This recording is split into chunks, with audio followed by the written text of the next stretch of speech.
नमस्कार दोस्तों, आपका स्वागत है। आज हम एडवर्क टेक्नोलॉजी कंपनी में है। वो कंपनी जो रोबोट्स का निर्माण करती है, ग्रेटर नोएडा के इको 10 में मौजूद है एडवर्क टेक्नोलॉजी। हमारे साथ कंपनी के वीरेंद्र सिंह जी हैं जो बताएंगे कि किस तरह से कंपनी रोबोट्स का निर्माण करती है, कहाँ ये रोबोट्स इस्तेमाल होते हैं। सर स्वागत है आपका। थैंक यू सर, कंपनी द्वारा रोबोट्स बनाए जा रहे हैं। अब तक जो जापान की टेक्निक, चाइना की टेक्निक होती थी, पहली बार ऐसा हो रहा है कि देश में खुद के रोबोट्स बनाए जा रहे हैं। अब विदेशों में भी सप्लाई हो रही है। किस तरह से रोबोट्स बनाए जा रहे हैं सर? क्या क्या रोबोट्स बनाए जाते हैं आप थोड़ा बताएं। तो सर, जैसा कि आप ही ने बताया कि अभी ये फैक्ट्री एडवर्क टेक्नोलॉजी का सेकंड फैक्ट्री है जो कि ग्रेटर नोएडा में इकोटेक 10 में बना है।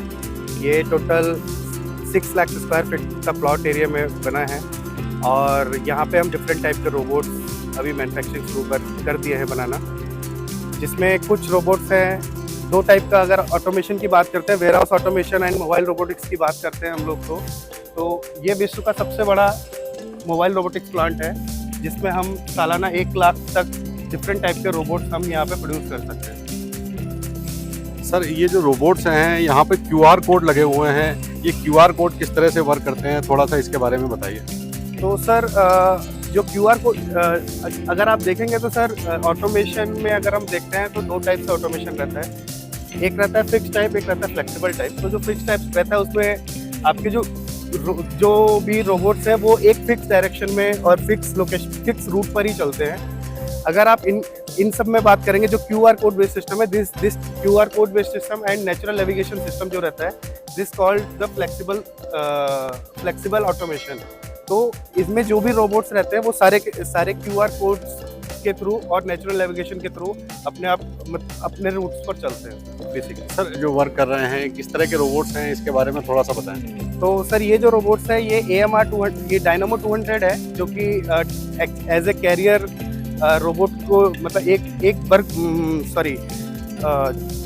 एक मटेरियल को एक जगह से दूसरी जगह तक ले जाने के लिए ये बेसिकली यूज़ किया जाता है। और ये AMR अगर आप देखेंगे तो ये AMR है डायनामो 200 kg तक का लोड को लेके जा सकता है एक जगह से दूसरी जगह पे। Basically it is a carrier robot. Sir, बात करें तो ये रोबोट्स जो हैं ये पूरी तरह से ऑटोमेटिक आपने बताया है। किस तरह से ये वर्क करते हैं, किस तरह से इनको कमांड दी जाती है, चार्जिंग किस तरह से होती है, उसके बारे में थोड़ा सा बताएं। तो sir, basically it is the AI based natural navigation system. इसमें रडार सेंसर्स लगे हुए रहते हैं। अगर इनके पास में कोई भी आता है तो ये ऑटोमेटिक स्टॉप हो जाते हैं। अगर आप देखेंगे तो यहाँ पे ऑटोमेटिक स्टॉप हो गया है। तो basically it is used as a मतलब नेचुरल नेविगेशन पे यूज़ किया जाता है पूरा। सर, इसके घंटे की बात करें, इसका वर्क का घंटा कितना है? अगर इसको चार्ज कर लिया जाए तो कितनी देर ये काम करेगा?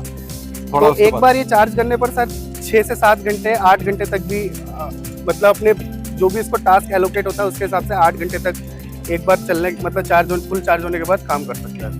सर, बात करें तो पिछले 7 साल से एडवर्क इस तरह के रोबोट्स बना रही है। इंडस्ट्रियल इस्तेमाल के लिए बना रहे हैं, तो किन किन इंडस्ट्रियों में इनका इस्तेमाल होता है उसके बारे में? तो sir, basically these robots used in FMCG, retails, warehouses, और इसके अलावा अगर आप देखेंगे तो ऐसी कंपनियां जहाँ पे वेयर हाउसेज और मल्टीपल स्टोरेज की रिक्वायरमेंट रहती है, वहाँ पे हमारे ये रोबोट बहुत इफेक्टिवली काम करते हैं। सर, बात करें तो लगातार जो AI टेक्नोलॉजी है लगातार अपडेट होता जा रहा है। रोबोट्स बनाने के लिए किस तरह की टेक्निक का इस्तेमाल किया जाता है कंपनी में? Sir, basically AI is the techniques. अगर आप बात करेंगे तो AI खुद में ही एक टेक्निक है, और बेसिकली जो रोबोट्स हैं इसी AI टेक्निक्स के बेस पर उसमें अलग अलग तरीके से, लाइक जैसे मैंने आपको बताया कि नेचुरल नेविगेशन हो गया, QR कोड स्कैन टाइप हो गया, तो इस तरह से मतलब यही टेक्निक्स का यूज करके बेसिकली ये सारे रोबोट्स बनाए जाते हैं। सर, इंडिया के अलावा किन किन देशों में इनकी सप्लाई हो रही है, उसके बारे में थोड़ा सा बताएं। तो सर, इंडिया के अलावा सर ये यूरोप में, ऑस्ट्रेलिया में, सिंगापुर में, UAE में, USA में, ऐसे नीदरलैंड, ऐसे कई जगह हैं जहाँ पे मतलब पूरे वर्ल्ड में हम लोग इसके मतलब इन रोबोट्स की सप्लाई कर रहे हैं। तो बेसिकली हम बोलते हैं कि make in India for the world. जो इंडस्ट्री हैं, अलग अलग इंडस्ट्री आपने बताई कि वहाँ पे इस्तेमाल होता है, वहाँ से किस तरह की डिमांड आती है? क्योंकि अब तक जो कंपनियाँ थी वो मैन पावर ज़्यादा इस्तेमाल करती है इस तरह के रोबोट की बजाय, तो अब किस तरह से इंडस्ट्री में चेंज आ रहा है, बदलाव आ रहा है? तो बेसिकली अगर आप देखेंगे तो हमारा जो रोबोट्स हैं ये अगर आप बात करते हैं मैन पावर और इनको लेके, तो हमारा जो सिस्टम है ऐसा है कि लाइक अगर आप इस रैक्स की अगर हम बात करते हैं तो इतनी हाइट पे अगर हम किसी को भी मतलब किसी भी मैन पावर के साथ कुछ भी काम करवाते हैं तो बहुत ज़्यादा रिस्क रहता है। तो वहाँ पर हम अपने रोबोट्स पूरे यूज़ करते हैं और मल्टीपल लेवल्स पे अगर आप देखेंगे तो हम लोग ये सामने पैलेट है, इतने लेवल हाइट पर 1.5 टन का लोड अगर आप स्टोर कर रहे हैं तो उसके लिए आपको रोबोट से बेटर सॉल्यूशन नहीं मिल सकता सर। अच्छा सर, बात करें तो जो कंपनी द्वारा अब इस वक्त की बात करें तो कितने तरह के रोबोट्स बनाए जा रहे हैं, किस किस कैटेगरी के रोबोट्स बनाए जा रहे हैं? तो सर अगर हम देखें तो यहाँ पे बहुत सारी तरीके के अगर रोबोट्स हैं।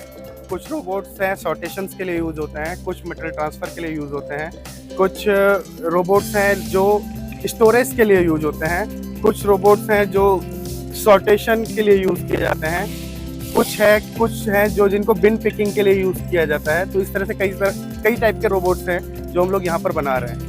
तो कोई इंडस्ट्री अगर आपसे रोबोट्स लेती है तो उसको किस तरह का टेक्निकल सपोर्ट दिया जाता है, उसको किस तरह से पूरी जानकारी दी जाती है? सर अगर हम बात करें सपोर्ट की तो स्टार्टिंग मतलब किसी भी रोबोट में रिक्वायरमेंट के हिसाब से उसको प्रॉपर सॉल्यूशन देना, उस सॉल्यूशन को प्रॉपर एग्जीक्यूट करना और उस एग्जीक्यूट से जो भी हमें आउटपुट चाहिए, जो उस कस्टमर का आउटपुट है वो हम प्रॉपर उनको प्रोवाइड कराते हैं। इसके साथ ही जो कस्टमर सपोर्ट है, आफ्टर सेल सपोर्ट है, वो भी हमारा कंपनी का काफ़ी अच्छा है।